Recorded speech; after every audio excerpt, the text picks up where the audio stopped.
Okay, Joe Rogan's World Carnivore Month results are in, and we'll talk about those in a little bit, okay?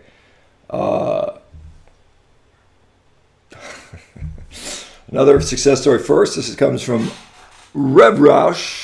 Was going to wait until tomorrow when my 1 month is done, but I'm too excited. Started carnivore on January 1st at 360 pounds, just 30 days in, and I am at 329.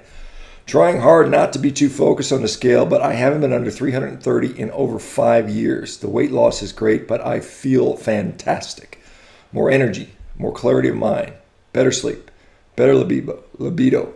My achy knees and feet are completely pain-free. Food cravings are essentially gone. It's only been a month, but I'm pretty sure that carnivore is saving my life. No one could convince me that this way of eating isn't good for you. If it's not, then why do I feel better than I have since I was in college? Thank you for everything that you do. This isn't so much a diet. It is a lifestyle change. Paul Saladino was on the show The Doctors the other day. I guess yesterday maybe it was aired. And, I mean, he was viciously attacked by the mainstream medical stuff. And I'll comment on that maybe tomorrow on a different video. But for now, last night I went up to the Metabolic Health Summit up in Long Beach, met up with a whole bunch of people from the, just health community. And this is a photo of myself with Dr. Asim Malhotra. He is a British cardiologist of some relative fame over there. He's been taking on the diet heart hypothesis very publicly in Britain, receiving a lot of criticism, but standing up, being courageous, and got to hang out, had a great chat with Dr. Eric Westman at dinner over steak and lobster, met, Dr. Sarah Halberg and some of the other wonderful people in this community, and they're all just good people. And so it's really, really neat to see, and looking at collaborations in the future. And so very, very positive experience. And, Dr. Westman in particular was very, very much open to the idea of a carnivorous diet. In fact, he tells his patients, hey, if you don't like the vegetables, don't worry about it. Okay, on to Joe Rogan. So Rogan, this picture Joe actually sent to me and said, you're welcome to use it. And I'm not going to get into all the details of what he told me, but he's lost 12 pounds. He's much leaner than he's been in years.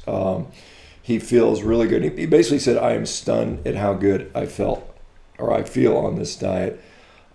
He's had a number of things that he said got better. I'm not going to go into those details. If he wants to share them, I don't want to go into his medical stuff, but I mean, if he wants to share that will be up to him. And suffice it to say, he is very, very, very pleased with his results on this diet and what it's done for him. And I think that's wonderful that he was open enough to try it. And this is the thing. Most people that criticize the diet have never tried it. This is just clearly, and the people that do suddenly become very, very vocal proponents of this diet for the reasons that I think Joe Rogan has found out. So, hopefully I'll get back on the show. We'll talk about it. A lot of things coming up in the carnivore community.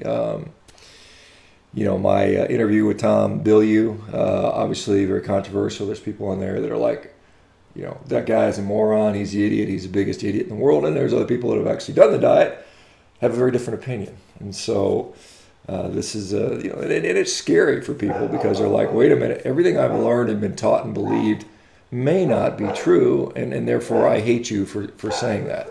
This is this is what we kind of see when the status quo is challenged. The people whose whole ideology is bought up in that status quo get very disturbed. They get very emotional. And, like I've said many, many times, we have no idea what diet's going to make us live the longest. We really don't.